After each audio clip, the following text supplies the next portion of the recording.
professional world and what we should expect today. We'll start with the first in the capital alphabetic order, that is Evelyn, and then we'll do Catherine, and then we'll have Paulette. Welcome, ladies, for your introduction. Thank you so much, Celine. That was a beautiful introduction. Good evening, everyone. My name is Evelyn Koki. I am an organizational development and leadership consultant. What that means is I lead change, in short, because organizations are always facing issues and problems in execution, in processes, in managing people, and I come in and diagnose what issue is currently they're facing currently and how to go about designing an intervention that works specifically for that issue. It could be a leadership problem, then we offer training and coaching. If it could be a change issue, so we design change strategies. It could be a culture issue, and then we do culture re-engineering.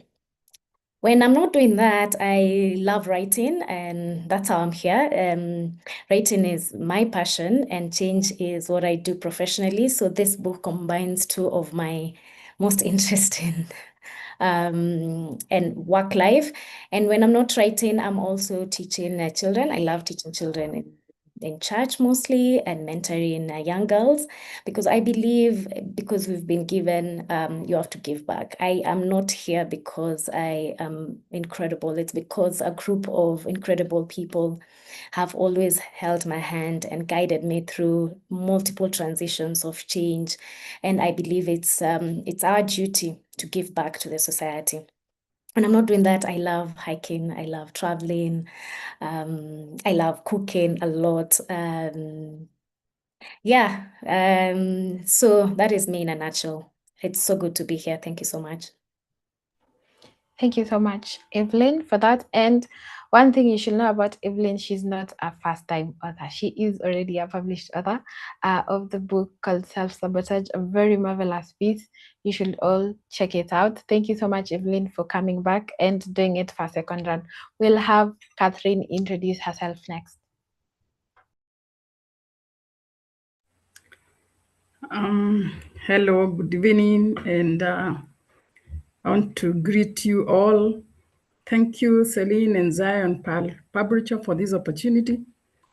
I'm so much humbled for this space. It's a very rare space where you're given your voice to speak and where you are given the privilege to say maybe what you have not managed to say for some time. So my name is Catherine Muraya.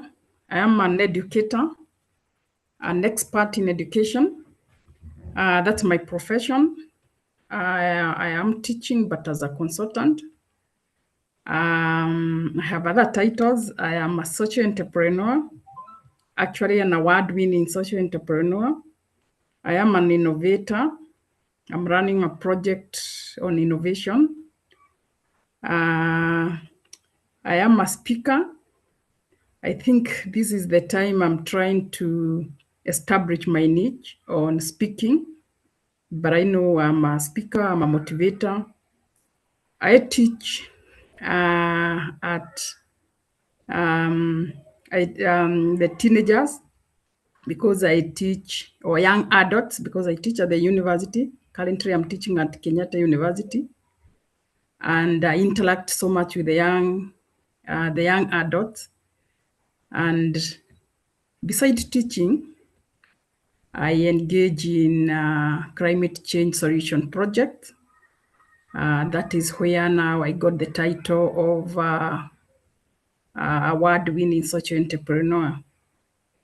In all my titles, I think they turn around through one key aspect about me, which is which now really made me to take part in this book called Change. We had been given several themes, and I picked on change because I found that change has really transformed my life. And as Evelyn says, it's always good, like if something nice or something great or something with an impact happens to you in life, it's always good to give it back, especially when you take time in one aspect, and then this becomes or comes back with good results. It's always good to prepare yourself and give that back to the community. And that was one of my aspects, or one of the reasons that made me to join up in this project for the Change book. I am an alumni of Commonwealth Scholarship. I won a scholarship, or I won an award when I was doing my master's. It was a very tight, competitive process. And when I went through and when I looked back from where I was coming, I knew that this is change. And this is change that has transformed me. And this is change that has given me an identity. So as we move on with our discussion, as we get deep into our discussion, we're going to know one another, and we're going to get deep into this theme of change. Thank you very much for this opportunity. Thank you so much, Catherine, for that detailed and lovely introduction. And I love how you are practicing change in real life, from climate change to teaching to the amazing things you're doing across the board. Thank you so much, and we're glad to have you with us today. We'll have Paulette introduce herself next.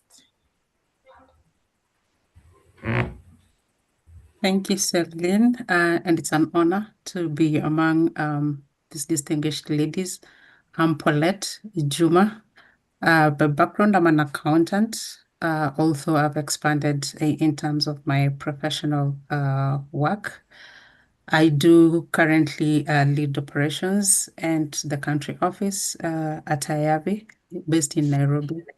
But just over and above that, my main passion is to be able to support organizations at all levels, be able to grow, to work smarter, to work better, and also just be able to deliver impactful results. So most of my experience has been in the nonprofit sector, so I'm very passionate about social change and also just leaving the world a better place than we found it.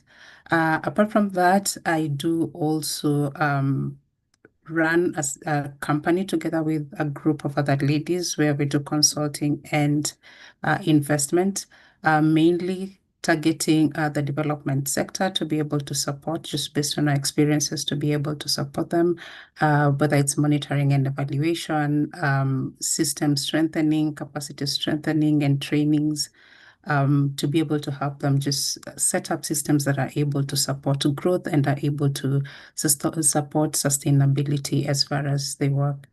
I'm also a Rotarian. I am with the Rotary Club of Athi-Kapiti, where I also do serve. Like I said, I love social change. So during my free time, I'm able to support the community through the Rotary Club of Athi-Kapiti.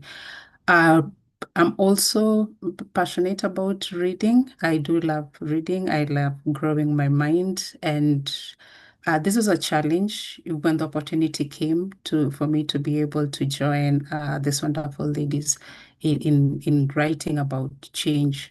I do love challenges. So when it came through and I reflected back on my journey, it really was a fitting topic and a fitting idea to be able to share both my experiences as a professional and also just as an individual to the community that we live in. So it's an honor once again to be here, and I look forward to a very fruitful and a good discussion. Thank you, and over to you, Celine. Thank you so much, Paulette. That was lovely. Like, you ladies all are involved in various aspects of change. Like she mentioned, social change in our communities, and we appreciate that so much. So thank you for your wonderful introduction, and let us dive into our conversation today.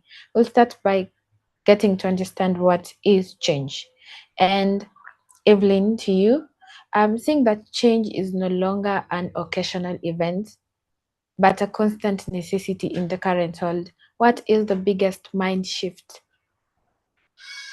shift that we need to stop fearing change and start working with it, or use it as a tool to benefit as people? Thank you, Celine. It's a very timely question.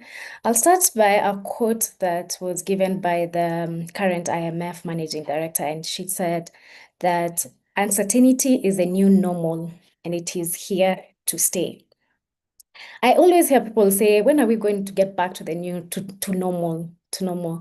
And I think it's about time we all accept that there's no such thing as normal anymore.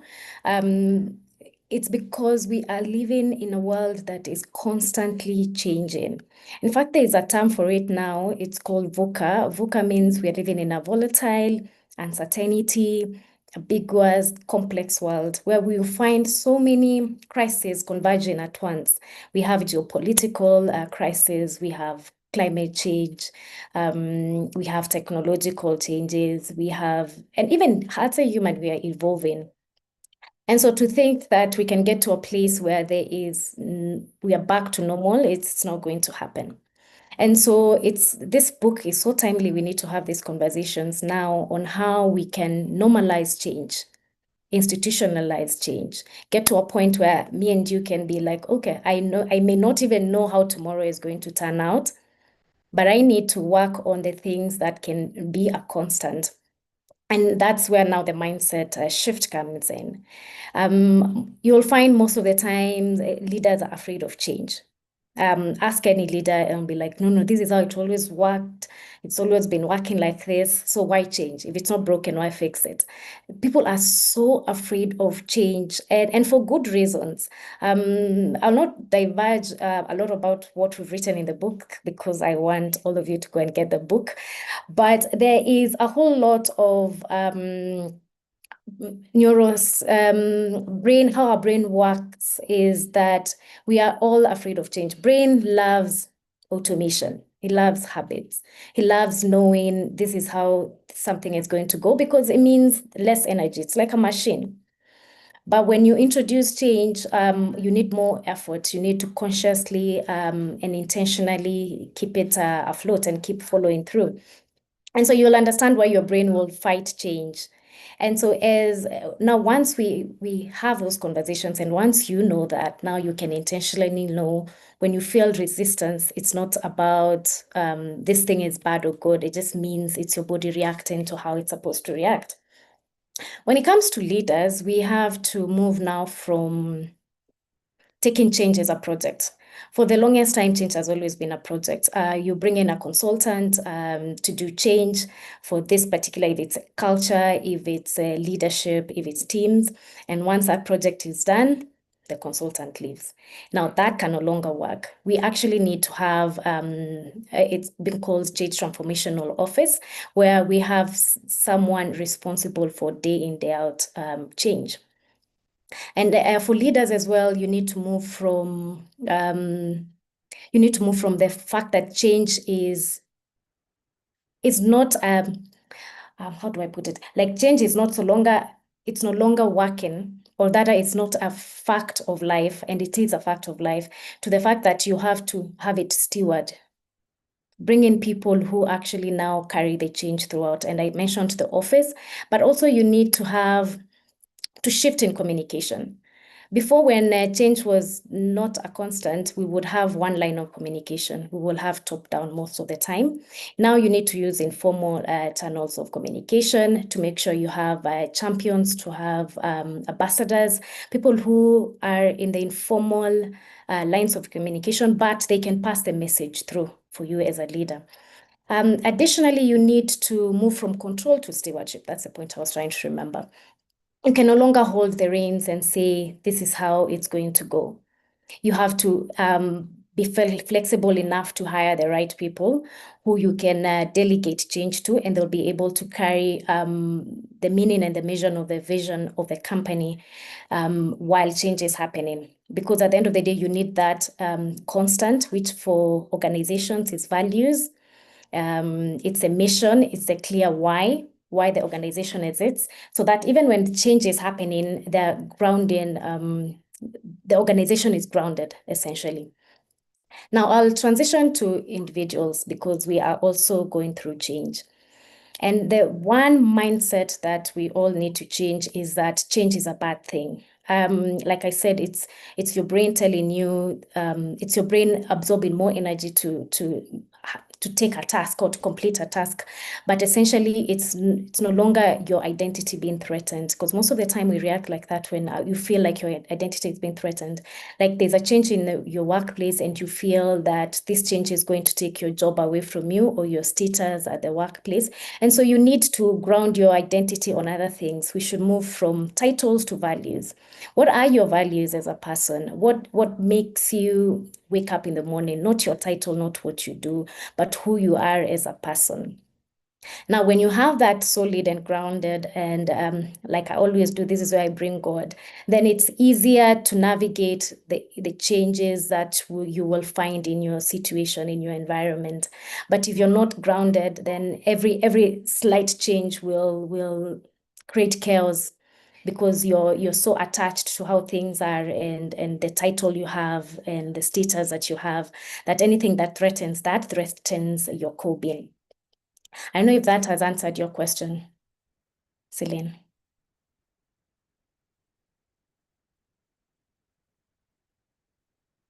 Celine, I'm audible, right? Yes, you are audible. I think it's Celine's. I can see her video is frozen. All right. While she comes back, I can add one more point. We can now move from copying to design. We are no longer reacting to change, both as organizations or individuals. Now we are designing for it. We are aware change is coming. It's not going to catch us off guard. We are designing for it by again working on our non-negotiables and the things that ground us as an organization and as a person, so that when this change comes, it doesn't turn your world upside down. You are grounded and you have structures that are adaptive to change. They're not rigid. We all have to be agile as organizations and as individuals, because this change is coming and it's going to be here with us for a while, if not forever. Yeah. Thank you so much. Okay.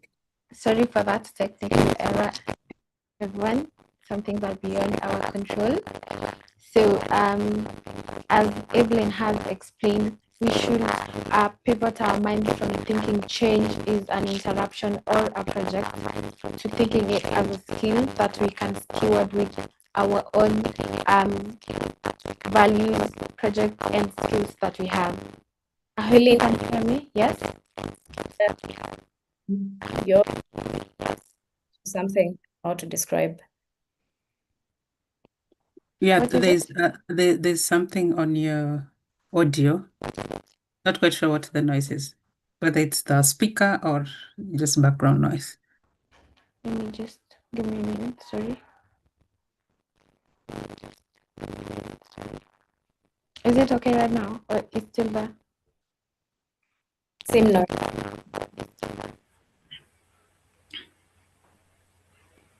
Are you on two gadgets? No, one. One gadget. Or you can leave and then back. Yeah. Maybe. Try exit again.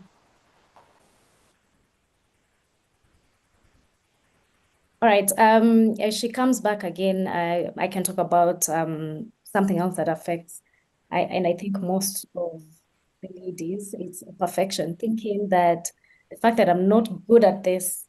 We wrote a book about self-sabotage, and that's most of the issues that we were addressing. The fact that men will apply for a job when they're 50% qualified, and women will wait until they're 100% qualified for the same job to apply.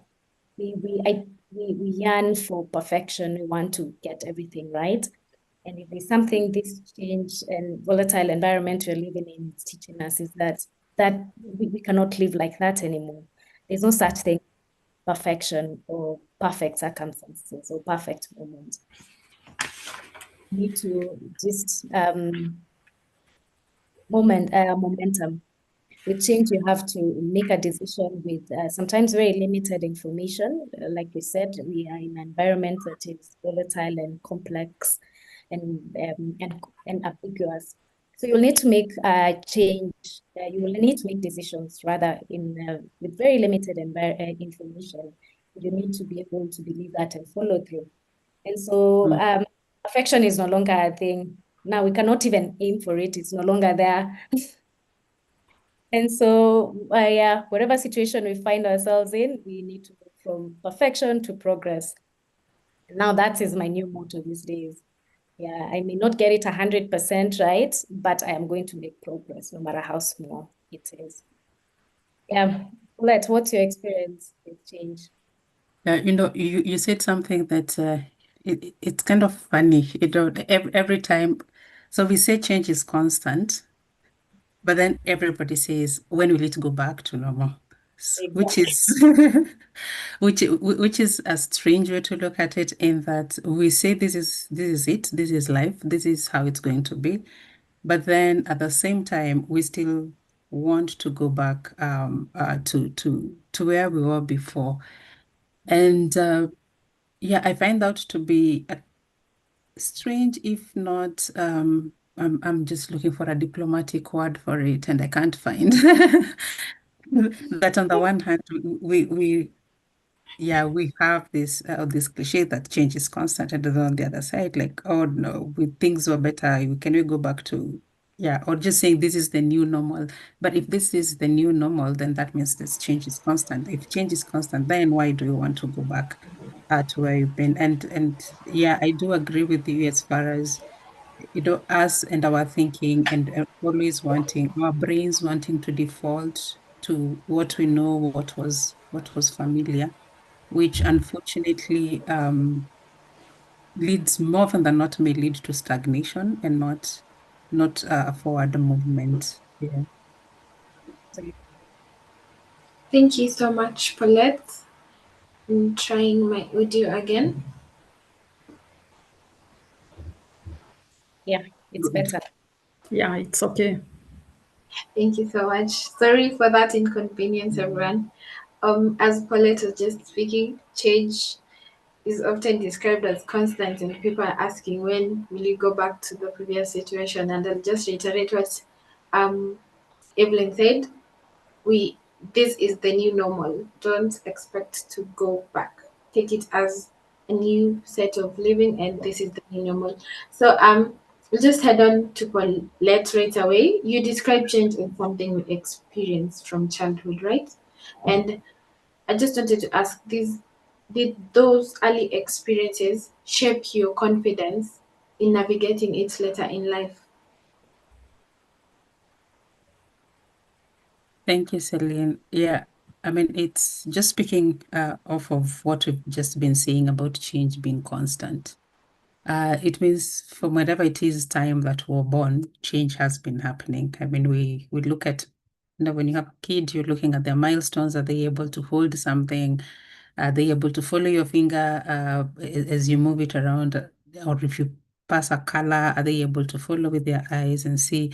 Are they crawling at a certain age? Are they now feeding? So change does live with us, and change actually should change. Change is life, and life is change.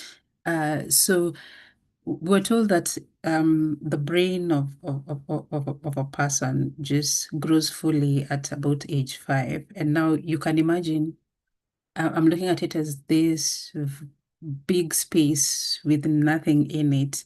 And if everything was constant, nothing was changing, then how do we develop it? How do we grow it? And more often than not, we find that kids are able to grow, and they're able to learn a lot more and take in a lot more than we normally give them credit for. So you might have a conversation thinking that, oh, your 3-year-old does not understand when guests are in, only for them to come back to you 3 days later to say, did this and this and this happen? Then you're like, where did you get that from? And they reiterate back to you. So it is important when you're looking about childhood and you're talking about change. There's a saying in Swahili that says, samaki mkunje angali mbichi, basically just you train your kid when they're still young, discipline them, if that is it, when they're still young, and when they grow older, they will not depart from that way, which is the same thing that the Bible tells us that when we train our kids in the way of the Lord, when they grow up, then they will not be able to depart from it when they are older. So I think for me, looking at change at a young age, it is a way of equipping someone for life. It's a way of preparing them for what is that is to come. We are told to, when they're going to climb trees, just look from a distance. Don't tell them no. When they're trying to walk around the house, what you do is child-proof it, but don't stop them from walking, because then that's how we grow. And there's also another study by, I think, Student Global, and they were saying that, for kids or for children who've been put in a sort of diversity, multicultural setting, they are more acceptable, and they deal well when it comes to issues of race, religion, language. They're able to catch up a little bit faster. So change of lifestyle does not really affect them as such. They're open to differences. And sometimes they say, like, if you don't move out, then you will never know that, it's not only your mom who has the best dishes. So just that helps them as they grow, to be able to receive more, to be able to accept more, to be able to learn more. And in this, I'd say that for me, that is very crucial. And just being able to appreciate that at a very young age, it is important. Of course, there are instances where at a young age you find negative change or negative happenings to different people, including children. And of course, we need to protect them from that and help them to walk through it. But it still just builds the resilience. So for me, just being able to get that opportunity to explore, and not just explore, but to actually take note of it in my mind, that this is a change and this is what I'm experiencing within this period, I think has been very, very, very helpful in terms of giving confidence to change. Yeah.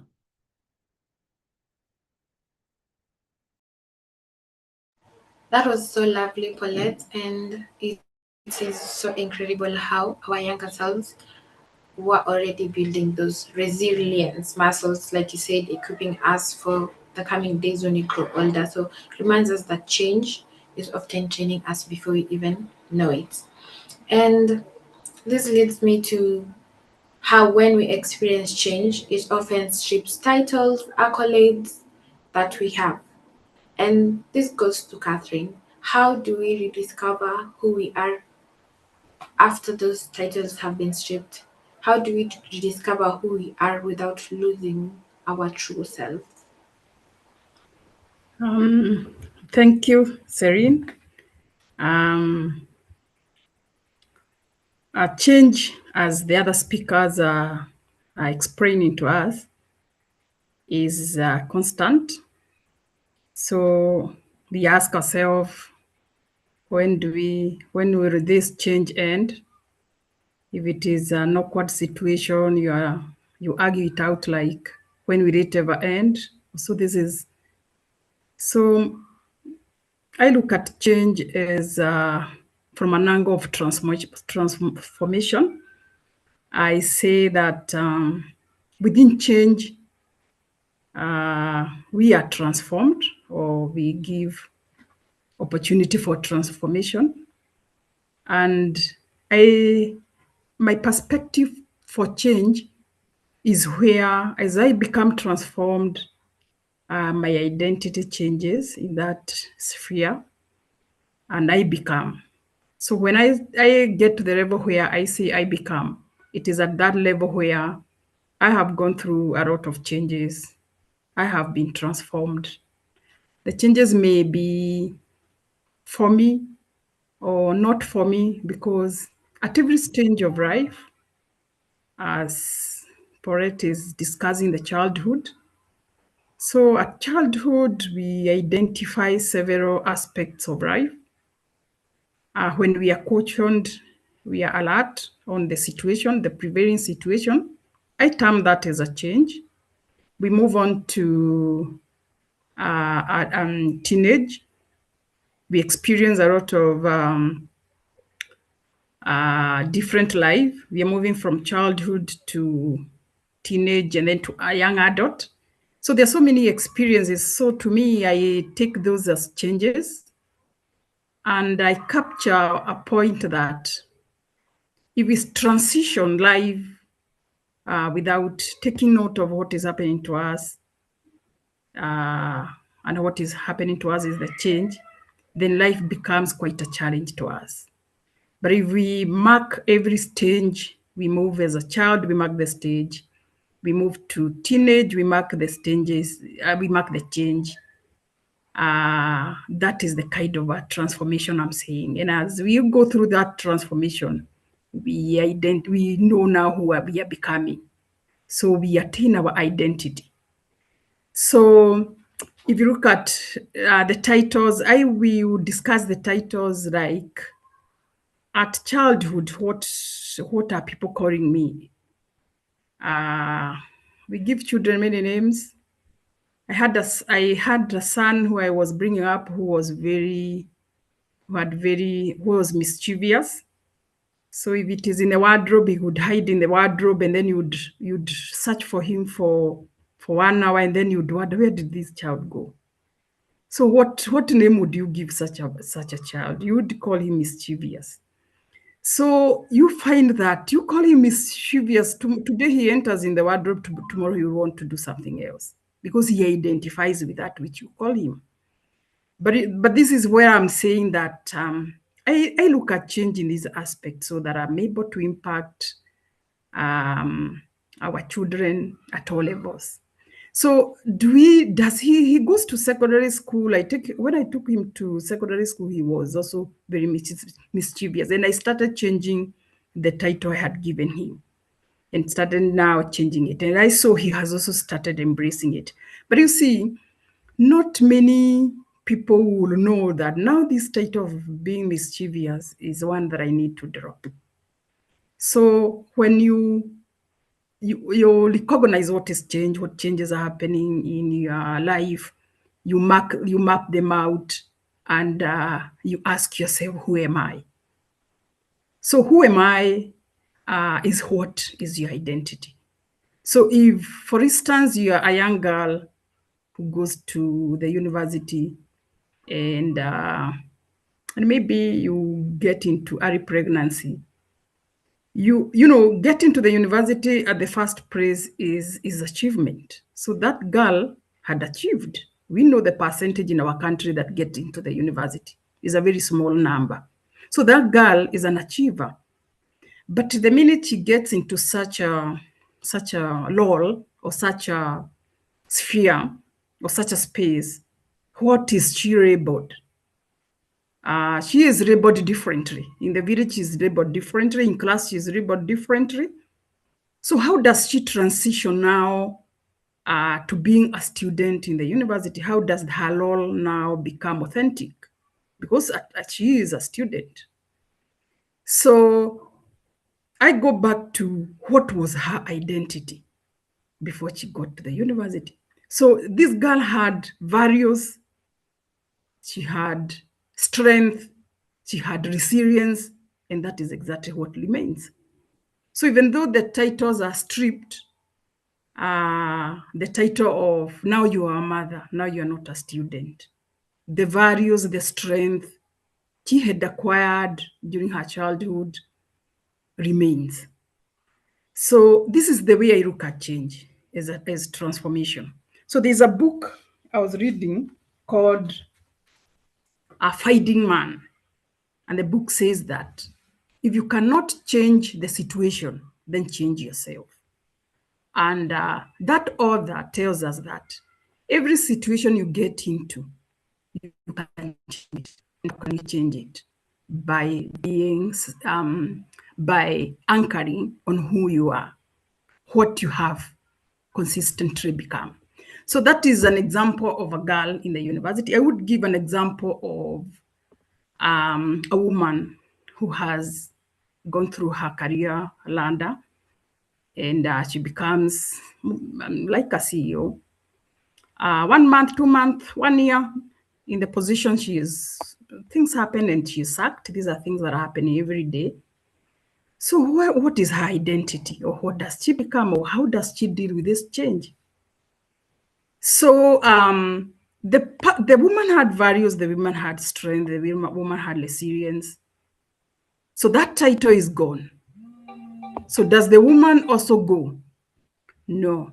So if we transition through change with intention, with courage, with clarity, our identity remains. So even though the day changes, even though the situation changes, our identity still remain. So they're about values, they're about strength, they're about resilience.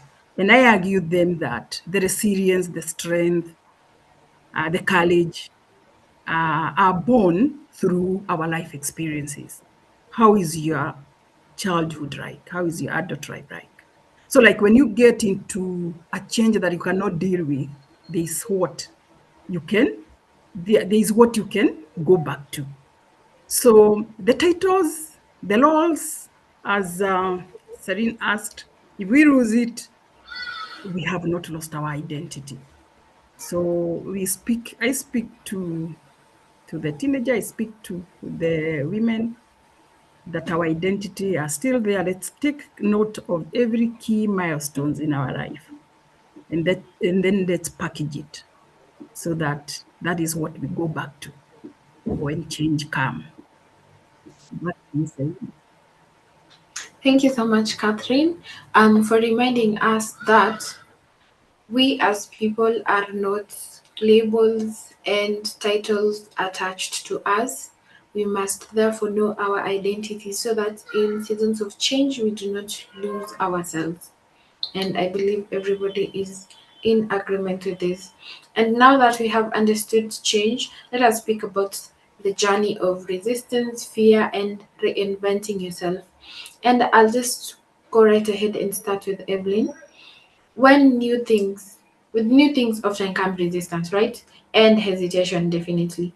Some call it rebellion, like we've experienced in our country. And you specifically say resistance is protecting ourselves. How can we learn to listen to resistance instead of fighting it? Thank you, Celine. I will start with the story that Catherine has just given of her boy she was calling him rebellion. I believe it was rebellion. And she realized at some point she has to stop calling him that for him to become someone else. See, the thing is, sometimes when we put a label on something, you narrow your vision. So for her, when she labeled her son rebellion, that's all she could see. I'm sure we've all heard about the red car theory. The red car theory is if you have, let's say if you're Celine, you want to buy a car and you want to buy a red car and it's a Nissan, suddenly you're seeing red Nissan cars all over. It's because now what is in your mind, who you are, transforms into your reality. That's what you notice the most.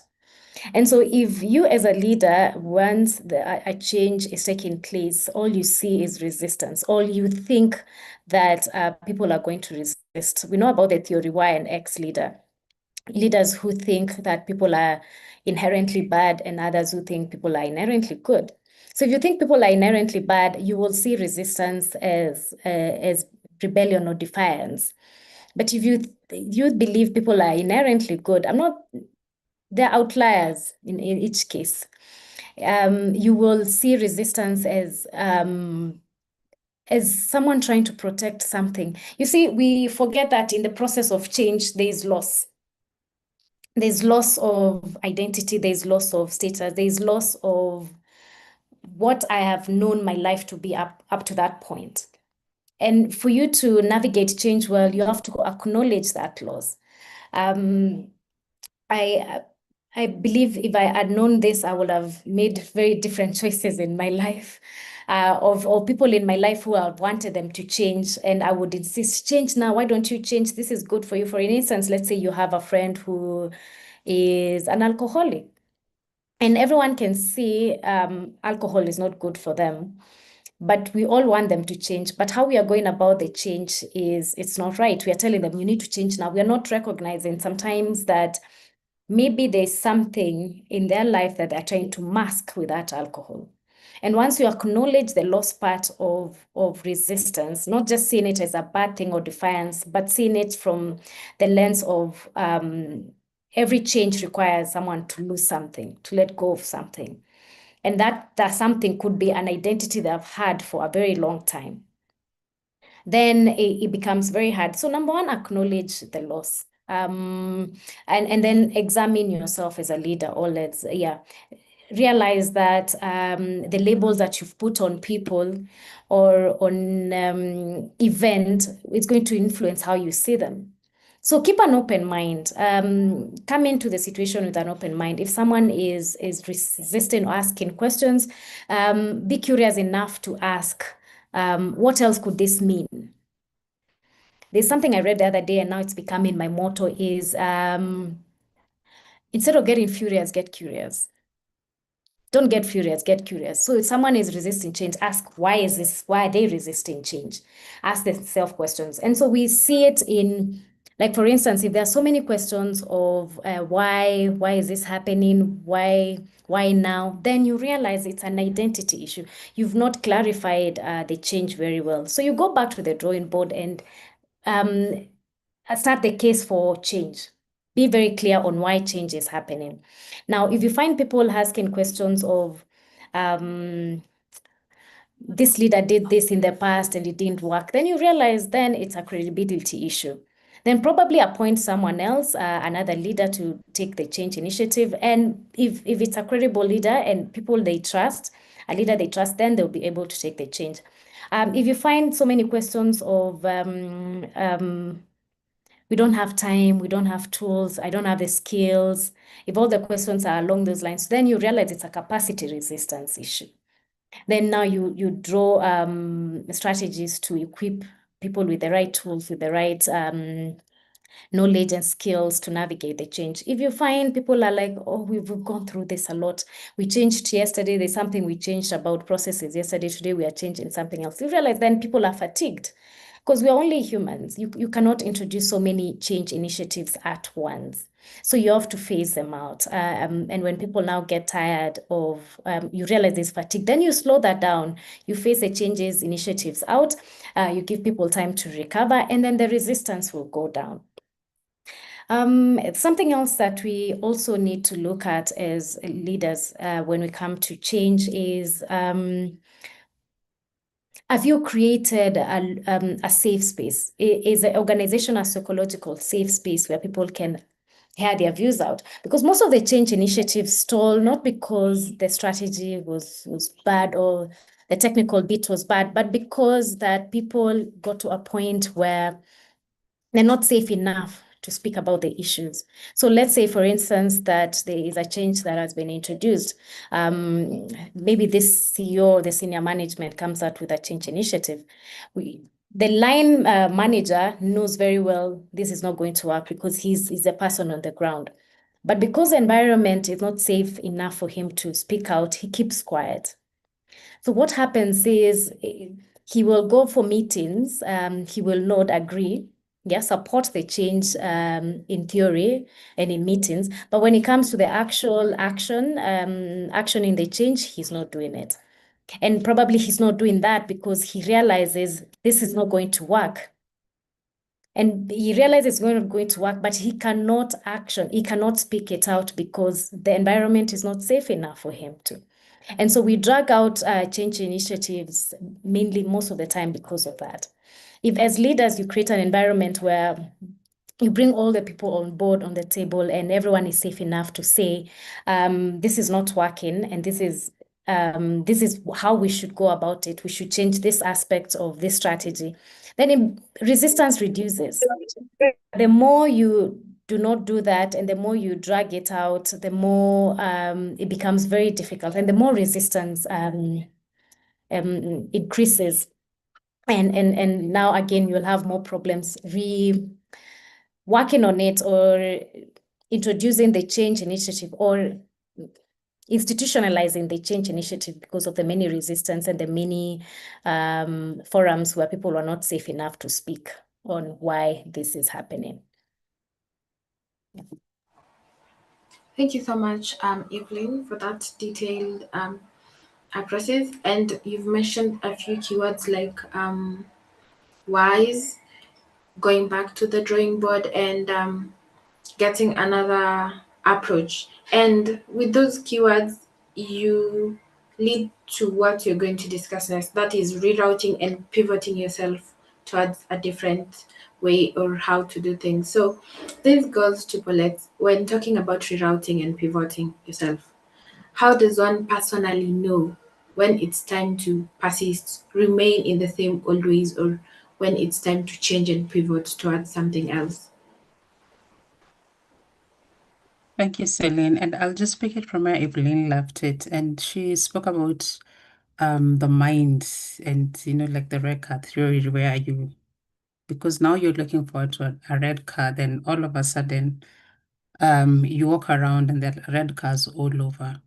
So in terms of helping us know how are we pivoting, when do we pivot, it still goes back to the mindset. First of all, there are two types of mindset. So we have the growth mindset and the fixed mindset. Where on the fixed mindset, it's more of it is my ability and what I can do. So it's either I know it or I don't know it. So it's either I win or I lose. It's either or in everything that I do. And that sort of mindset then just blocks what it is and takes away what Evelyn has said, takes away the curiosity. So you become curious instead of curious because you've already fixed yourself, boxed yourself somewhere. However, when you look on the other side, on the growth mindset, then here you allow yourself, or it's a mindset that believes that, intelligence can be grown. Like there's always a possibility. It is not either or. It is not, it's either I have it or I don't have it, but it renders itself to possibilities. There's room for growth. There is room for expansion. There's room to do better next time. And instead of using either or, either this or that, then you adopt an attitude of yes and something. So the circumstance is not favorable, yes, but there is always something. There's an and. There's always something that can be done about it, and this then helps us to be open to change, because unless you're open to change, then it's definitely going to be a rough ride for the period that either change needs to happen or it's going to stall you, in which case, if it's an organization, it's going to stall the organization not to be able to move forward as an individual. If Evelyn said that just because I have 50%, then I'm not meeting 100%, so I'm not able to do it, then you lock yourself out even before you are locked out. So working on our mindset is one of the greatest things that we can do to ourselves. We are told that we are what we think.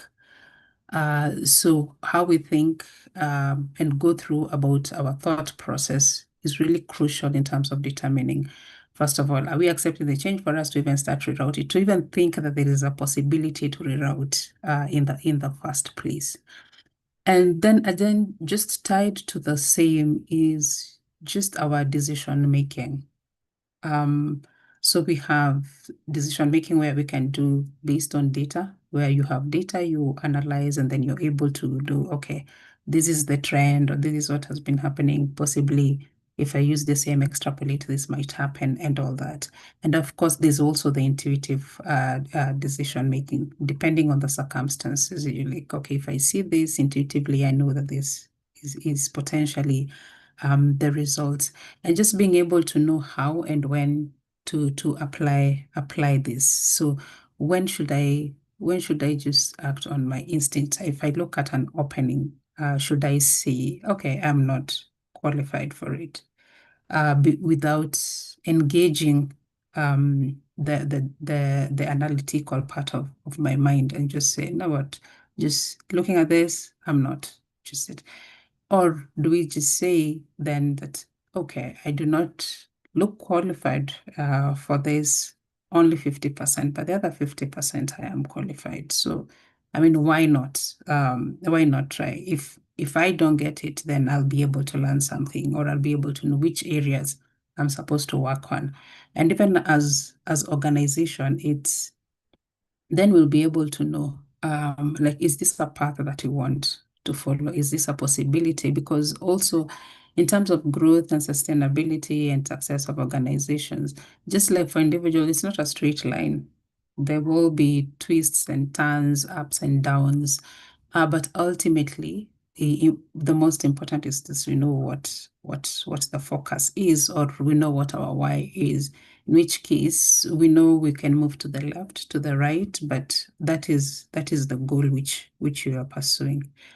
And someone may ask, then how do I then make these decisions? Like, I find myself in this situation, so how do I make it?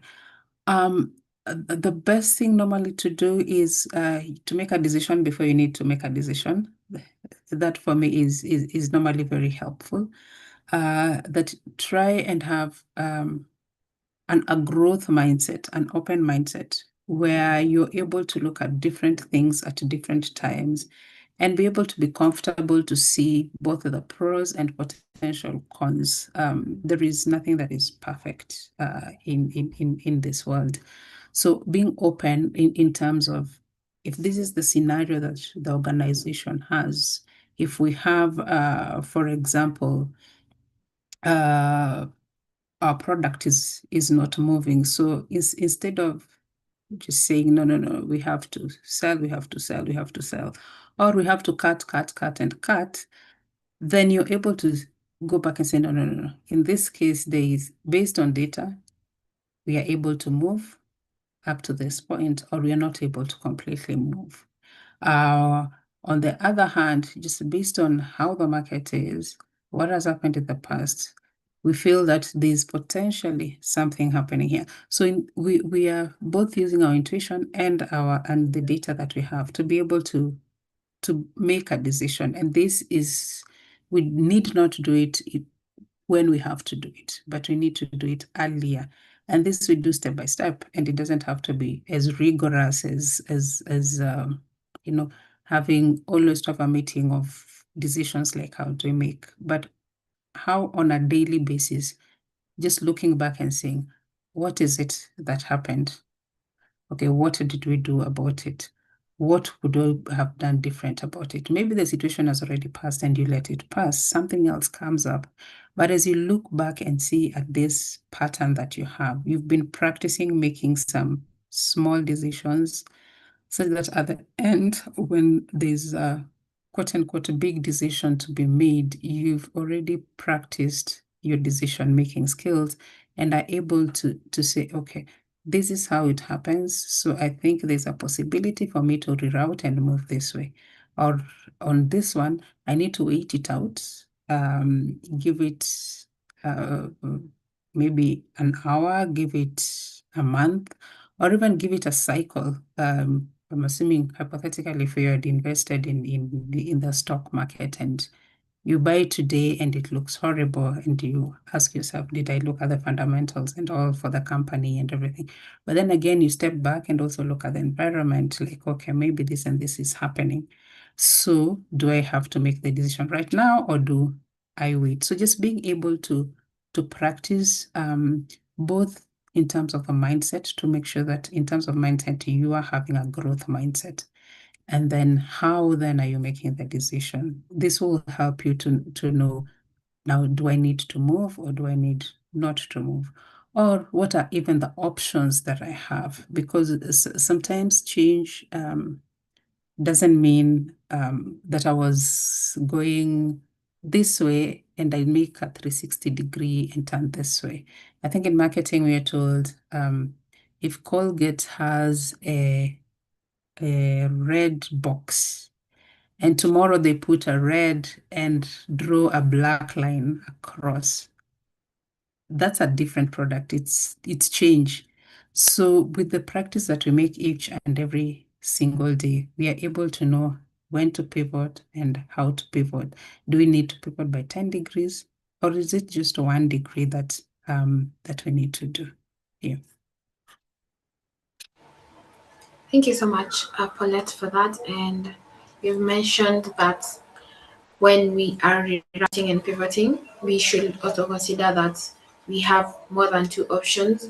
We do not have either or we might have a third option, a fifth option, and we should make these decisions based on data and facts that we have. And also you mentioned that before making the decision, you have to do a decision. You have to make a decision before making the decision. And this leads me to change happening from within. And I will focus this to Catherine. They say real change begins from within, right? And without starting from within, there is no change that can happen. So, and this is a major principle of personal development that I stand on. How does what inner belief must we change as people who are experiencing change before external change becomes sustainable for us? Catherine.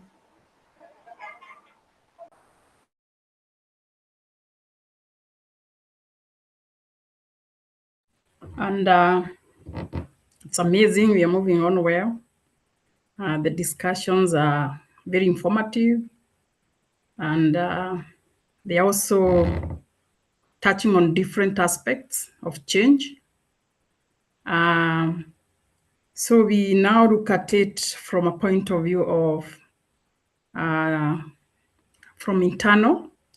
So like we will be asking ourselves what remains after you have gone through the transformation stages of change. What is left, or what is internal, or what do you have with yourself in this journey of change? So I look at this aspect of change and the internal aspect as internally, what transformation have you gained? What period are you in? And what can you leverage on? So the inner person is the person that accepts change, and it's the person who moves with change, the inner person. So I look at it from a point of view of the internal factor that remain, or the internal factor that are maintained with the change, emotions, the psychological aspects. And especially if we look at a time where you experience like a loss, what remains with you, or what remains within. So you enter into a season of silence. You enter after silence, you find yourself, if you did not cope well with that change, you find yourself fearing. You enter into a change, into a section of fear. And you find that when we get ourselves into such stages of where we are resisting, we are in fear, it is an indication that we've not dealt well with change. It is an indication whatever change has come to us, whether it's a loss, maybe it may be a job, or even loss of property, or loss of something. It means that we have not dealt with the change well. It is important for me to note that many times when we get into such positions, or when people get into such position, this is where you find that they are not able to get out of the situation. I can give an example of somebody who is struggling maybe with alcoholism, and they get to a point where they are addicted. So it is not, they do not get out of the situation that change has brought into their life. So their life become different, but you find that we have those that remain in that particular position. So as we look at the inner journey, which touches on fear, resistance, so it is a point that there are some who remains in the resistance and the fear stage. So as we speak, or as we have this narrative, it is we see that how can we now help out, because this is change. This is a book on change. This is our book on change. What practical step can guide such individuals who get stuck in the stage of resistance and fear? So because after resistance and fear, now you move to reinvention. But that's why we have cases of people, when they lost their job, they lost it all, because they didn't move now to reinvention. They got stuck, resistance and fear. And that's why I say that I anchor my book on experiences that I went through, and how did I deal with the situation that brought me fear, or a situation that I have felt that is on our resist. So moving from secondary school to university for every person is not an easy journey. It requires a lot of guidance. But how many are guided? So you find that the storm you get once you land in the university is quite big, because secondary school, you're protected, your parents are with you, but now you become a free individual, a freedom. In fact, like when I was in high school, I was reading, when we were in a history class, we were being told when the slave trade ended, that the slaves didn't know what to do with the freedom. So when I went to the university, that's what I asked myself. What? The freedom is too much. What do I do with the freedom? I didn't know what to do with the freedom. But the opposite of freedom, we know what it can happen, or what it can be. So so at our time, you could find that people went to university and they didn't clear the course. They left in midway because they were not able to cope with that change. So as readers, how now do we come in and guide into the next stage of reinvention after so this is now the inner journey. So the emotion, the psychology. So now I'm here. What do I need to do to reinvent myself? So the stages that somebody can take after you are at that silent stage, you are silent that now change has happened to me. And then from that silence, then you move to reinvention. So reinvention is the stage where you pause and you ask yourself, what next? If you're asking yourself what next, it means that we have embraced change as it should be.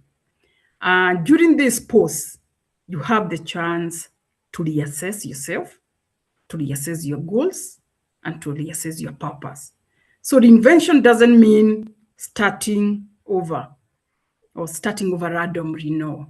It means that you're redefining your identity and approach with alignment, or you align that with the values or the lessons you had learned in your earlier life.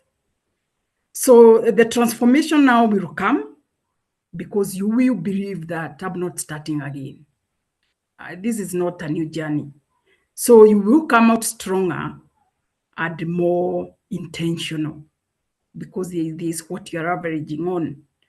So I believe in every time that somebody fights with their emotion, that I can't make it, this situation, will remain for forever.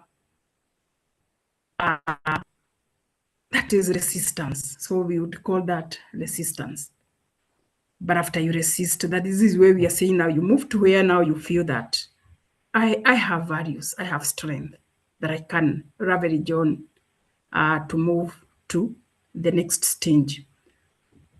So my thinking on, or my, even based on the research that has been done, after a moment of silence, after a moment of inner war, who becomes out stronger, who becomes, or who bounce back? What are the qualities? Who are these people who comes out stronger? So my argument, or from my point of view, or from what I'm arguing from, is that those who become stronger are those who embrace change, are those who see change as a vehicle, change as an engine, and the transformation as the vehicle to drive you. So they see change as an opportunity. So I am here. This is the situation. This is an opportunity for me to jump to another step. So, or those who see change as a journey. So once the journey ends, it is the beginning of another journey, which doesn't change.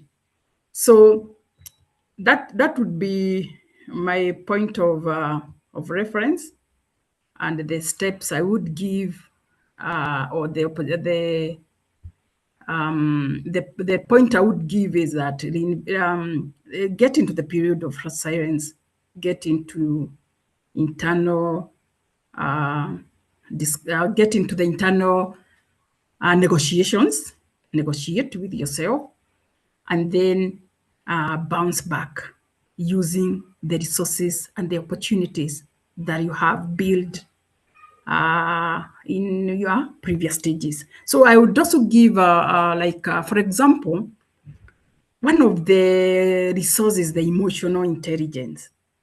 So you are there in silence, loss has affected you. What emotions have you built on?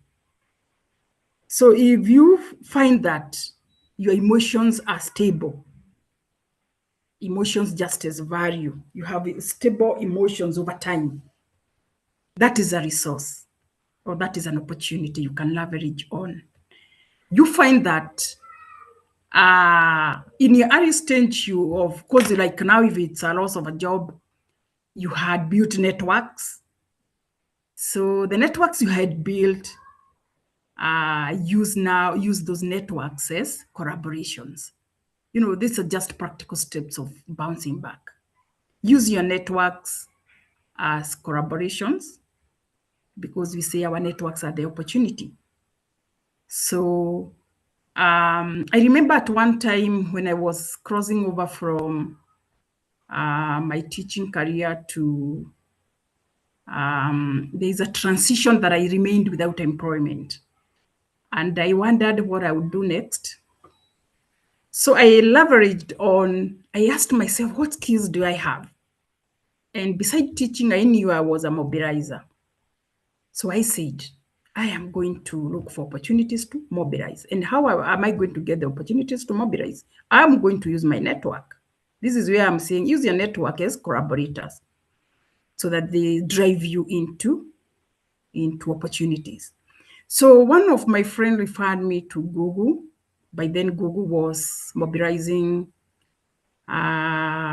for digital literacy. My area of expertise is IT, digital literacy. I was recruited into the program, not as a trainer, but as a mobilizer. Actually, as I went into the contract, I didn't say I'm qualified or I have skills in that area. But I had noted that they have gap in the people who are mobilizing for them, the youth. They wanted to train 1 million youth for digital literacy. So once I got in as a mobilizer, everybody in the office was wondering, who is this Catherine who has so much strength in mobilizing? And you see, I was coming from a point where I was not in employment. I mobilized for 1 month, and it was amazing what I could do. So you leverage on what you have, and use your network for work. Use your network for work. These are just a few steps of how you can bounce back, how reinvention will come practically. Because if you look at your life in stages and you're coming from your life and you're noting every stage, because this is what transformation is, and this is how you take change as a journey, you'll always know what was left back. So if you could lose your employment and get into alcoholism, but you can always bounce back by the skills that you have. You can use the skills, you can use the people you know. There's a neighbor of mine who went into alcoholism, was taken into rehab, and the person had skills had done certificate in counseling.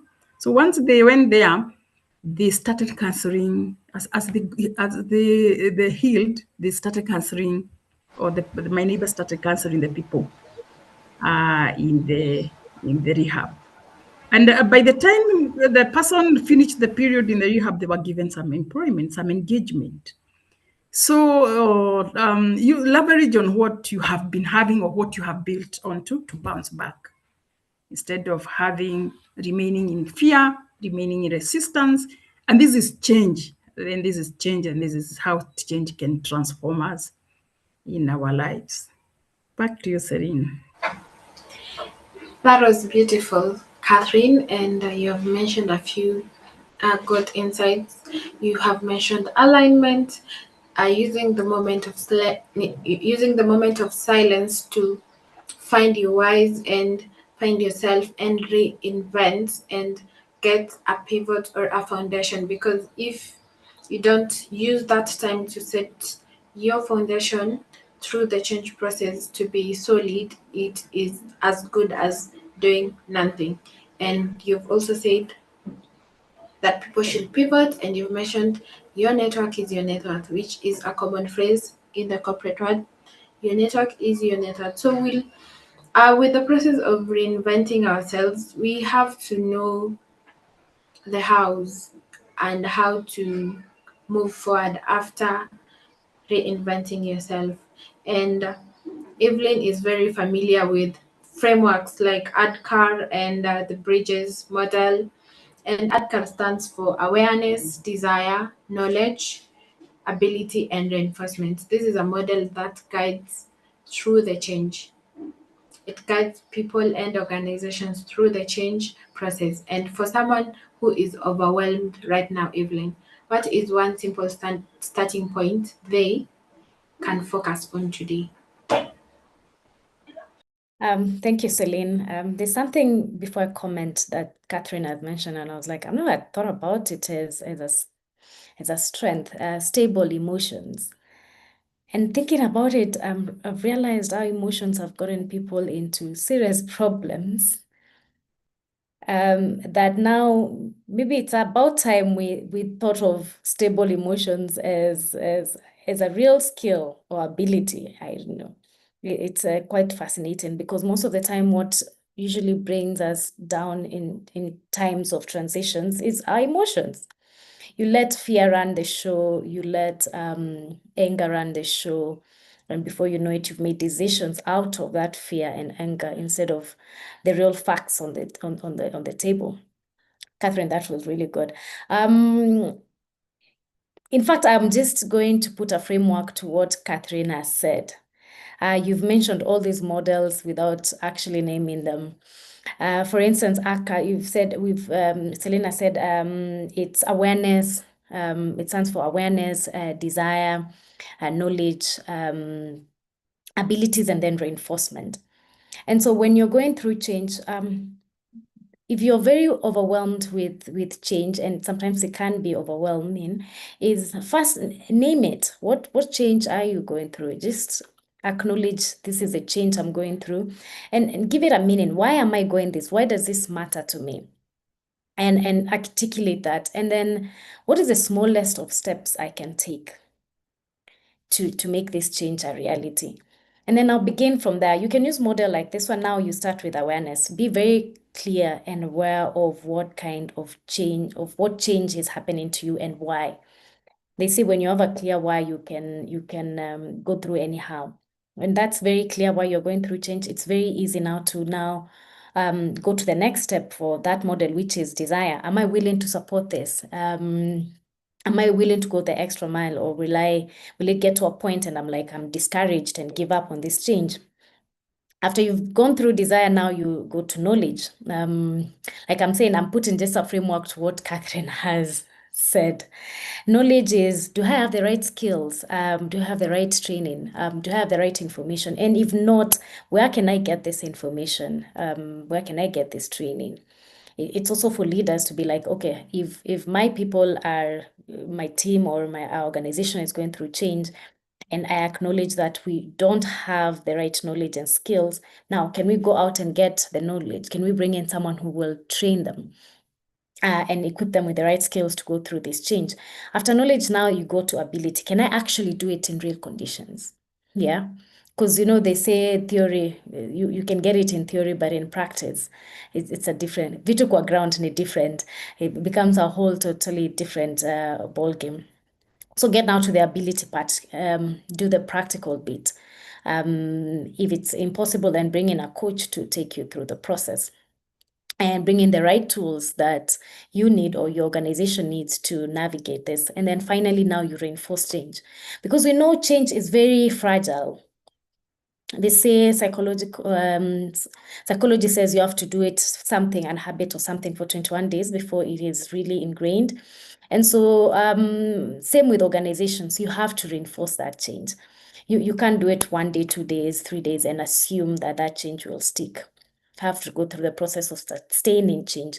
Do you have the right measures? Have you now, are you rewarding that change? Because most of the time you'll find a change has happened in the organization, but the reward system still reflects the old way of doing things, or the culture still reflects the old way of doing things. So is there anyone accountable? Who is the owner of this change? Who is taking the measurements? What are the KPI? Have they been aligned to the new change? And so that's where now reinforcement comes in, and you institutionalize change. Now that model is for a practical bit of how to go about change. Now there's another bit of change that is psychological, the emotional. Again, I'm just putting a name to what Catherine has been saying. And so this is where now we see the emotions, the transition. Because people are emotional, we are emotional beings. So if you ignore the emotional bit that comes with change, you are bound to fail. And so we bring in now a new model, the Bridges transition model. Now this looks at what emotions people will be going through as they transition through change. And so first is, this model looks at ending. This whatever it is has come to an end. That period has come to an end. Like for Catherine, I'll use the secondary bit has come to an end.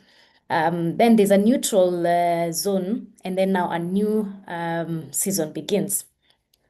So the ending bit is people have to grieve.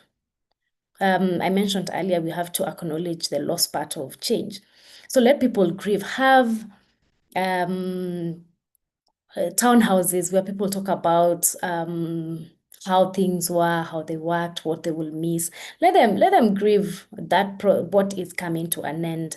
Let them acknowledge the identity that gave them, the joys, the pains. And now once you do that, now they'll get to the neutral zone. Neutral zone is where now emotions, where you need stable emotions, because it gets really messy, because your identity and even your way of doing things is still muddy. You're still doing things the way you used to do them, but a part of you is still now leaning forward to the change. So you're caught in between the old and the new you, or the new way of doing things. And so there's a lot of confusion. There's a lot of lack of productivity in the organization. You will find people are experimenting. There's a lot of uncertainty. And here is where, as a leader, you need to be very empathetic with your team and with your people, to realize this is what's happening to them. it's a human process of going through change and acknowledging that and letting people go through that, not just pushing them to get to the other side. Now, once that process is over, now the last for this model is a new beginning. Now, people are really committed. They've made peace with the old way of doing things. Now they are committed to the new way of doing things. They're building new habits. Now, if it's something that requires them to do something differently, now they're reinforcing that with the new habits. And before it now, it starts showing the results. And people now start winning. And so now, once you take people through, you use the first model, and then you use this second one to take people through the emotional beat, you realize now change becomes, the resistance goes down, and it's more likely to, the change initiative is more likely to succeed than if you don't take them through the two processes. There's another process, but it's a process, it's a very long one. I'll not go through it. I'll just say now this is properly for organizations. It's an organizational change framework, and it starts by, create an agency. You find that most of the organizations that change, they create taglines of whatever it is, a change that needs to happen, and it becomes urgent, and it becomes the new order of doing business. This is what needs to happen, and it needs to happen now. Once you create that sense of urgency, now you build coalition. You make sure there are people who are supporting this change. Then you create a very clear vision and strategy of where you're going, and define the future very clearly for everyone to understand it. Then you communicate it. Because if you define it and you don't communicate it, you will find that people are not sure of what is even happening.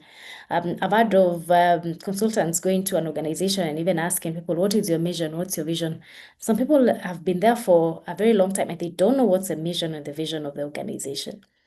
And so that's very important to communicate the initiative and why it needs to happen. And then you look at the barriers. What are the barriers that are standing in the way of the new future state of affairs in that organizations? And you remove them. Is it policies? Are there policies that need to change? Is it their capacities? Right? A capacity issue. Is the structure supporting the change initiative? Have you changed your reward system, like I mentioned earlier, to reflect this new change? Then now you generate short-term wins. This is where people need to see, oh, it is actually winning. It's actually working. And now people need to see progress to be able to embrace it and to build momentum. And then you sustain acceleration, you drive change, you expand what's working, you avoid, again, this is where the psychological safety is very important, because if you've created, the culture is where people feel safe to speak up, they will speak up early enough of the things that are not working, and you're able to course correct in advance before you have to spend a lot of resources and money to go back and redo the change process. And then now you anchor that change into the culture. You make it the new way of doing things. You train leaders, you train teams to systems. Even the hiring process becomes a reflective of the new way of doing things. And then now you'll find that this change has now been institutionalized in the organization, and it's easier for everyone, even people who are coming on board. If it's a new hire, it's easier for them to see this is a new way of doing things and be able to carry forward with that change. Yeah, thank you, Celine. Thank you, Evelyn, for that detailed explanation for both three models. I believe I got the ADKAR and Bridges model. I just kindly like you to name the third model because you didn't do it. Is it quarters? I'm not sure. Yes. Sounded like quarters. Yes, it's quarters. Okay, yes. Yes, quarters. And you've mentioned organization and communication, and Paulette's approach involves adaptive leadership and agility and culture that you have just mentioned right now. So to Paulette, which of these is most neglected in organizations and personal life, and that people can really work towards changing that? Thank you, and thank you, Evelyn, for just reminding us of these important frameworks, especially that have supported organizations to be able to, one, institute change as well as lead change. So in terms of leadership, adaptable leadership, culture, as well as business agility, looking at organizations or even as individuals, there are no two people or two institutions that are the same, in which case the focus then would be, they might be the same industry, but the focus would be different. It depends. What exactly are we looking at, and what does success look to each one of us? So the way success would look to me, for example, might not be the same way as success to Evelyn or to Catherine. So in saying that, it's just to look at how have organizations been working and what can we learn from how they've been working. So their organizations are very good leadership in terms of the organization being carried and being led to growth, and they have grown and they have expanded, and we know them. And potentially, if they're offering some products, we've patronized them, but after a while we find that they're no longer there. I mean, I'm sure we already have some in mind. The likes of Nokia. Like you were there, doing very, very well at some point, or BlackBerry, you're there doing very, very well at some point, and then all of a sudden you've disappeared. So we can't really say that your leadership was bad because you grew through the leadership. We might question whether it was agile enough for it to move on, or we might also question as to whether did your business model then become a little bit too rigid, and was not able to just be able to keep up with the times, especially if it's technology related. And so in this case, what we're saying is there are different factors that will cause success, but we are looking at sustainability. We are looking at creating impact. We're looking at long term and not the short term. I think it's Jim. He has, why the mighty fall, and has like a couple of reasons why the mighty fall, and one of it is the hubris of success, where you've been so successful until at some point you realize that anything else that comes in that you ought to have to make you more successful, you are not able to take it. So in my approach, I do think about sustainability more. If we go back to the models that we've been provided ACDA. If we leave the D out of ACDA, then it's no longer ACDA. I mean, Kota gives us, I think, 8 or 9 things that we need to do. If we leave one out of them, then we've broken the chain, and we're not sort of able to continue. So once we understand, either as an individual or as an organization, what is success to us, what's our why, what's our focus, and then we move towards our focus, then the next might be, but how do we do this sustainably? And sustainably means we are able to continue tomorrow, the day after, and create companies that outlive, great companies that outlive us. And the only way to be able to do that, or as individuals, build legacies that outlive us, is not to look at the short term. I'm imagining a situation where we have a very strong leader. We also do have a very good business model. But unfortunately, the behaviors, the ways of doing things, the culture the people are not available, both mentally or even in terms of competency to be able to lead this. We may have success because we have a good leader and a good business idea, but then it will not be sustainable. As an individual, we may have a very good plan, like, hey, this is what I plan to do, like the resolutions that people have made at the beginning of the year. But does your culture, your own individual culture, your behaviors, your norms, your values, do they support you to be able to carry forward whatever it is that you've planned to do? Because it might be a very nice plan on paper, but you're not able to lead yourself properly. You're not, then in which case it cannot be sustainable. And we find by March, people have already either forgotten or resigned as to what they wanted to do. And in some instances, it's not really that it was the problem was insurmountable. It was more of either there was no leadership, there are good ideas, very willing hearts with good behavior, but there was no self-leadership to be able to carry this forward.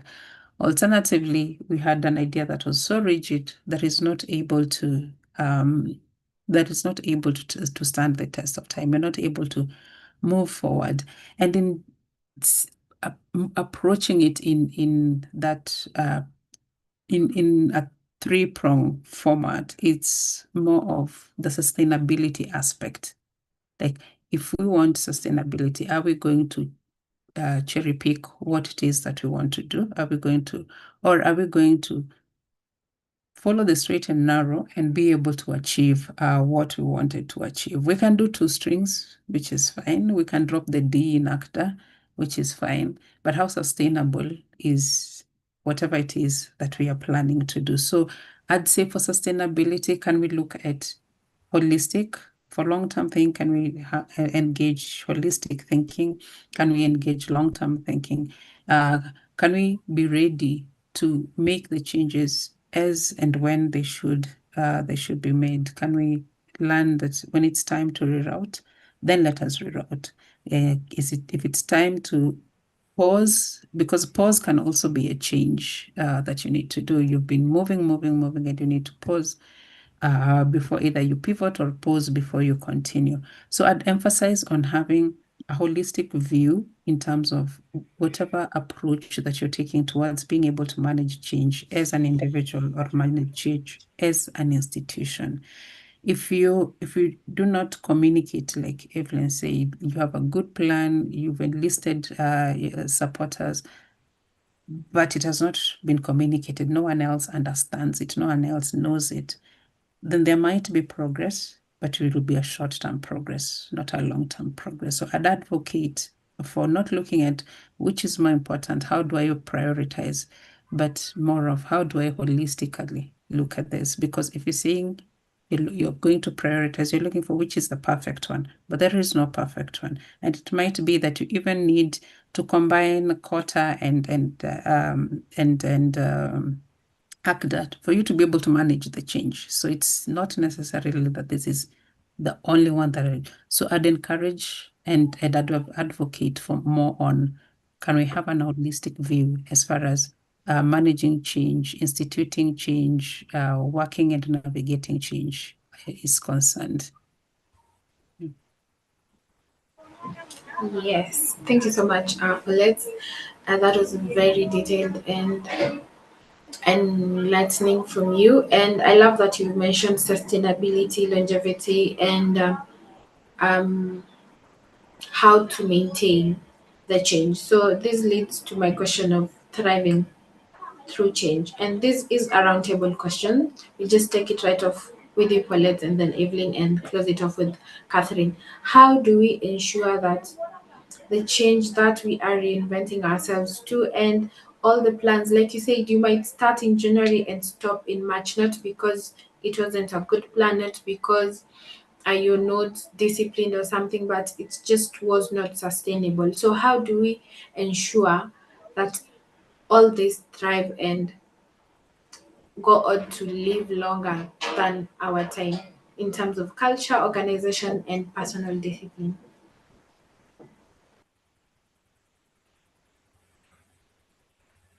Thank you.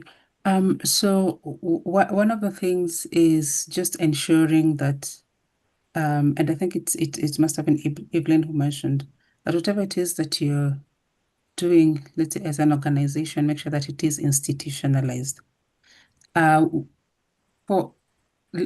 this first looking at an organization, if you're instituting change in an organization, for it to be sustainable, it needs to be. If it's a behavior, if it's a change, it needs to be institutionalized. There needs to be a framework, a system in which it can exist to be able to move forward. Otherwise, we find that there is growth, there is continuity, but when someone leaves, then the organization goes down. Or you find when someone leaves, all the employees leave with them, or someone leaves and then you find that the product, the service then goes down. So first is just the need for it to be sustainable, for it to be long-term, is how do we as an organization institutionalize everything that we were doing? How do we put in place a framework that allows for everything that we put in place to be able to exist with or without us? As I mentioned earlier, that we are growing companies and we are growing institutions that outlive us, and not one that dies, when we die. I think about last year, I was reading one of the books by Carlos, and I was just thinking of, I'm not a big football fan, but because I have a football fan in the house, sometimes I get to see. And I was thinking about and this was the writer is Carlo Ancelotti, but then I was now looking at both him, what he had done, and then just generally just looking at football and how it happens, and also thinking about the Manchester United, and it just occurred to me that, and no offense to any Man U fan, but there was no system that was put in place such that when their famous coach, and I forget his name now, when their famous coach left, they've not been able, sort of to do well. And I was wondering what was the issue here? Is it that what he had created was not institutionalized, or was it that the completely new players that came on board, or is it that other management, Ferguson is his name, just come back. So what is it that happened? And yeah, I'll probably read his book now. And I was thinking, like, I really would not want to be that kind of leader where you leave and everything sort of collapses, But I will read his book and see if I do still hold the same thought or think about it differently. So one is institutionalization. When it comes to individual, of course, there is the discipline aspect as an individual, because now you're leading yourself. How are you able to maintain the discipline? And even you as yourself, and discipline involves what structures are you creating around yourself to be able to sustain that which you want to do. And the other also is, I think, just knowing that, and I saw this quote somewhere, that we don't necessarily run out of options. We may run out of time, but not out of options. Most of the time, we may feel like, okay, I needed to do this, it has not happened, I needed to do, but that's not really, it doesn't mean that you've run out of options. Maybe it was something that had a deadline, the deadline has come, so what you've run out is time. You've not necessarily run out of options. And I've just remembered this lady, this Nakuru lady who sat and I think didn't sell anything. And yeah, just went out there and was like, you know what? This is how it is. I have not sold anything. And I was thinking, had it been someone else, what would they have done in that instance? I've not sold day 1, day 2, day 3. Maybe this business is just not, maybe the location, maybe, and just say, you know what, let's just count our losses, let's fold up and let's leave. But for her, she figured there is another option. Let me just now shout about it.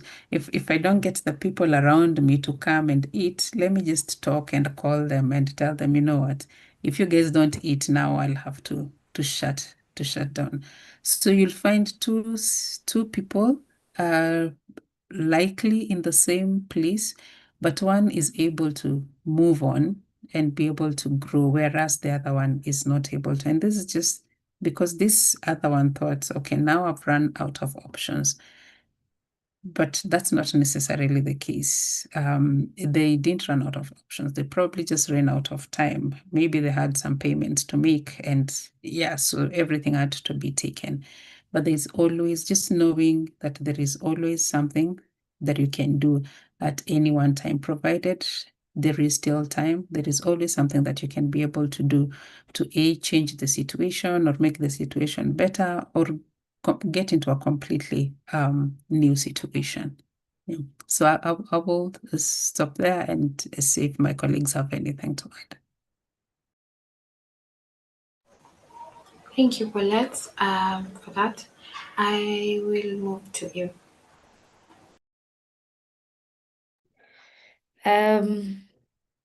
Catherine, that was really good. I don't know what I'll add.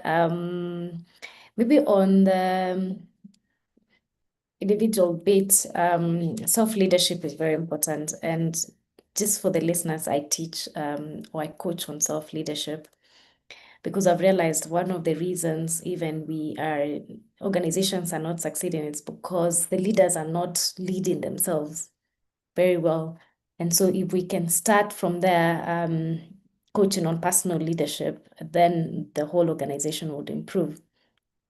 And I'll also add that for change to thrive, you have to shift your identity, become a person who, I don't know where I read that. There's some book I read that it was saying you need to become, if you've decided to start running, then you need to become someone who runs. Find many ways and opportunities to really identify with that new identity that you're trying to create, so that it becomes a new you. Also work with your environment. I know people who say that I am going to start, eating well, dieting, and someone still has snacks and sweets in the drawers. That's not going to work. You have to get rid of those things. If you've decided it's new diet, I'm sticking to get rid of all the barriers that get in the way of that. And in connection to that is psychologically, it's easier if you don't just remove, but you replace. Because nature abhors vacuum. So if you're removing a habit, replace it with it's easier to build a newer model than to spend your energy trying to make the old model obsolete. So work on the new model. If it's a habit that you want to ingrain, if it's, let's say you want to start going to the gym, then don't work so hard on saying, I am a person who doesn't go to the gym or anything. Just work with your environment. Make sure you get probably a gym that is near you. Make sure your gym clothes are always visible, your gym shoes. Spend a lot of money on your gym shoes and gym membership. Probably that will get you going. So sometimes it doesn't work, but yeah, it helps you to some extent. And also get a community. I believe community and accountability partners really, really help. If you have someone you're accountable to, you have to call and report what you've done that day, what progress you've made. It doesn't matter how small it is. I always believe the smallest of steps in the right direction is better than nothing. So get a community, be always accountable. Make sure that people who will hold you to your decisions and your word, so that at the end of the day, you get to grow little by little, and before you know it, you're more of the new person than you are the old version of you. Yeah, I think that's what I will add. Or when it comes to organizations, again, anchor it in culture, in incentives. Make sure you have proper feedback loops. Create an environment where everyone is willing and able to share, and you can, as a leader, listen. because then that will tell you where it's not working and what needs to change, and also build capability. Make sure people are equipped to sustain the change that you are advocating for. Thank you. Thank you so much, Evelyn. Create culture, replace or use another strategy. Thank you so much for that. And now I'll allow Catherine to close out on how we can ensure that change thrives.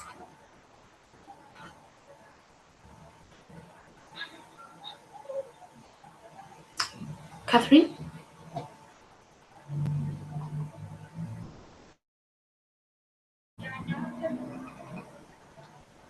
Oh, I'm sorry, I was muted. I was talking and I hadn't noted that. So I was saying that I've gained a lot of knowledge from the organizational structure, leadership. That's amazing from Evelyn and Paulette. Thank you so much for that. So for me, I get to where I say that change is a legacy. I get to a point where that I look at change as a legacy, and thriving through change is where you look at focusing beyond survival to growth. So when individuals recognize the steps, the changes that have happened to them through experiences, I call that legacy. So the change now, you create a legacy where you impact. So your colleague at work are ready to do what you do. Your children are ready to do what you do. The people you are impacting the society looks at you as a mentor. So one way to thrive that I look at change is through when change now becomes a legacy, and I say it becomes a legacy when it moves beyond survival to growth and fulfillment. So it becomes a fulfillment when now we also understand the opportunities that change has been giving us.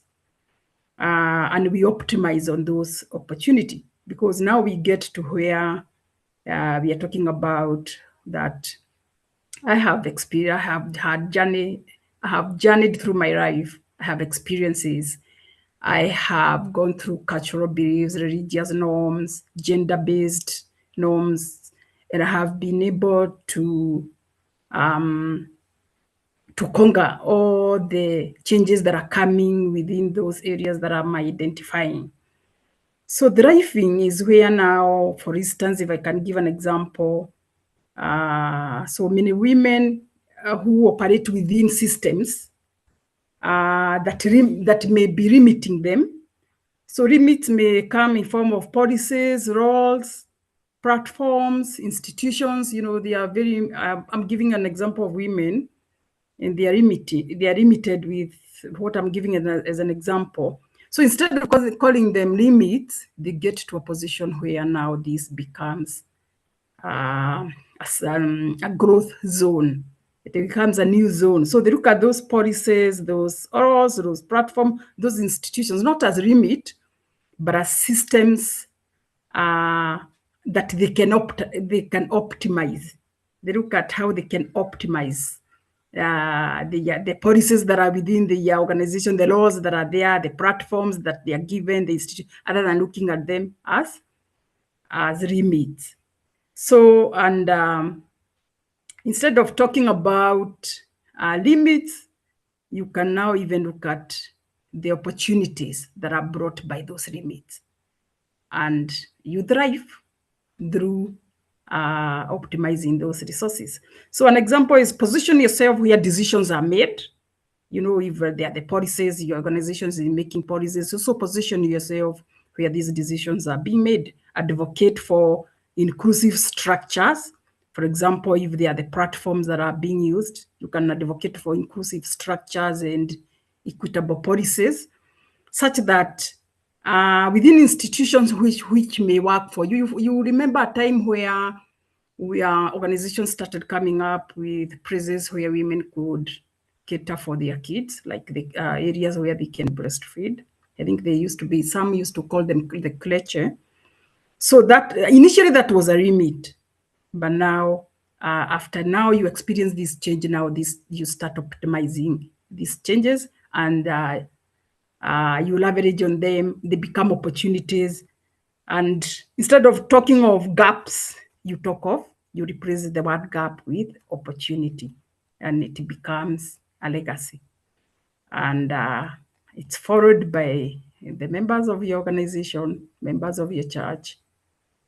This is where you find that even within our local groups, you'll find that the individuals that we identify with, the individuals we admire, the individuals we want to do what they do,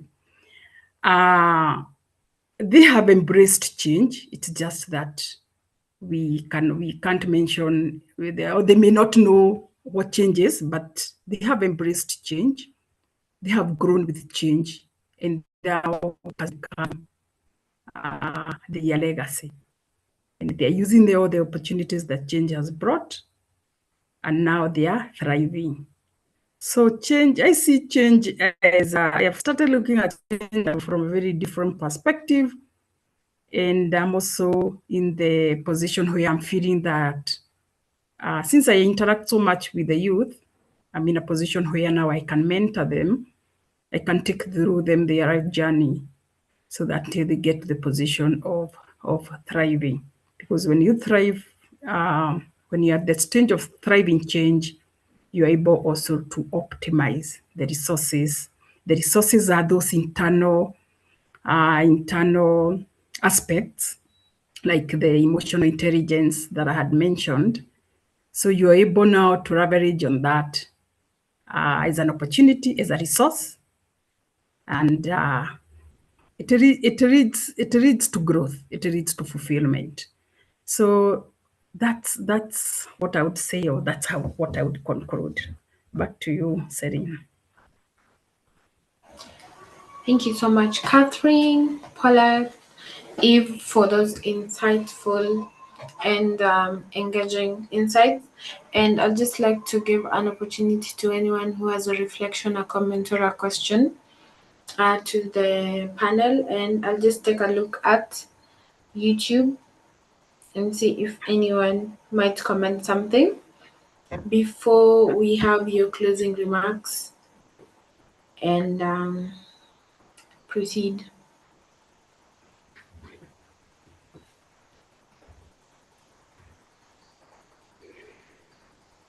So we have someone say that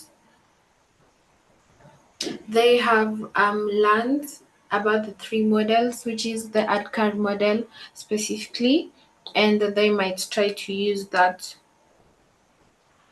in their personal life, and we appreciate that. And we appreciate you for staying with us throughout this conversation. In Zoom, we have no comments, but I believe that is a sign of understanding fully. Thank you so much. So with that, I'd just like to say to our panelists, if you have any closing remarks or anything to say to our audience that is watching in right now on YouTube and on Zoom, this is your time. We'll just start it off from Catherine and reverse it back to Paulette, and we'll have our closing remarks then.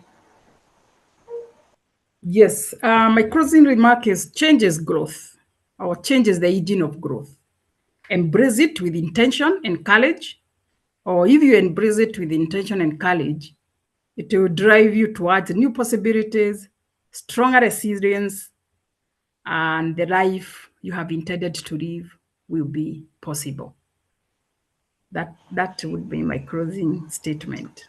Thank you so much, Catherine. That is so powerful. Of course, embracing change with intention and courage. And intention and courage are 2 words that should be proactively used in our day-to-day lives. So thank you so much for that. And we'll head on to Evelyn. I'm still in Catherine's comment. Change is a legacy. I was like, that's very powerful. I would say work on self-leadership.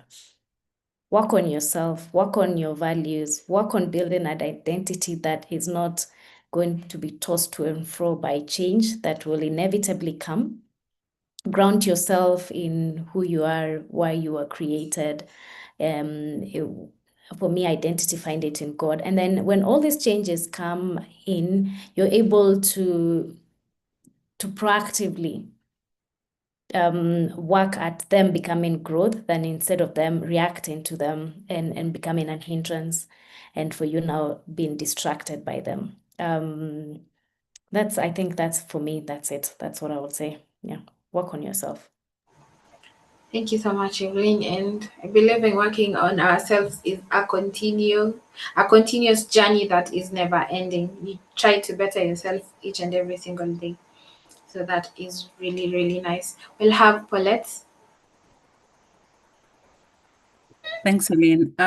So Evelyn has started to work on ourselves, but then how do we do it? I will say to the viewers what Jim Collins said. You build momentum by turning. So just keep turning, like keep changing. Let change be an action word for you so that you're not waiting for it to come, but it's something that you're creating every single day so that when something happens, you find yourself ready either to pivot or to embrace it, but you find yourself ready. So build momentum by turning. Just keep the cogs, keep navigating, keep the cogs moving. Yes. Thank you so much. Paulette, momentum and movement is really necessary because being stationary doesn't lead to any growth or intentionality or anything. So build momentum, work with intention, work on yourself. Those are the last 3 words that our able authors and ladies of wisdom have left us today. So I'm reading a comment and someone is saying, thank you so much, ladies, for that engaging session. And I've learned so much today, and I appreciate the time you have taken to educate us on matters change. So thank you, Paulette. Thank you, Evelyn. And thank you, Catherine, for not just sharing your wisdom on insights on navigating change, but for showing us what it looks like from the frameworks and how to do it and maintaining it and making it thrive. And to our audience today, thank you for joining us in this vital conversation. I hope today's dialogue has reminded you that while change is inevitable, how we meet is a choice. It isn't just about surviving, it's about thriving and finding a steady ground. Right? And if today's session has moved you, challenged you, or gave you tools you needed for your own season of transition, I want to encourage you to take the next step by getting a copy of pre-ordering a copy of Navigating Change. It is a collection of real stories, like I said earlier, of 9 remarkable women have come together to write it, and it will give you capacity to remain upright and better your life. And even more exciting, we love to invite you in person to our official book launch, which is happening on the 20th of February 2026 from 2 p.m. Venue will be communicated via email and text, and we will wish for you to be part of the celebration and to deep dive into conversations and the community of people who are committed to rise together. Let me just share with you all the links of this and so that you can have access to them. Just a minute.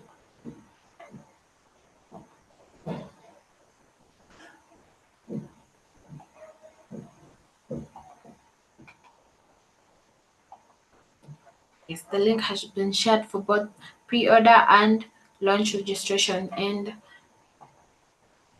with that, I'd just like to say thank you to our incredible panelists, Paulette, Evelyn, and Catherine, and the entire team. Thank you for spending time with us today. I know we have stretched a bit far, but we appreciate you being here with us. And let's keep on navigating, let's keep evolving, and let's keep choosing to embrace change every single time. Have a lovely evening, everyone. Thank you, Celine. Thank you. Have a good evening. Thank you. Enjoy your evening.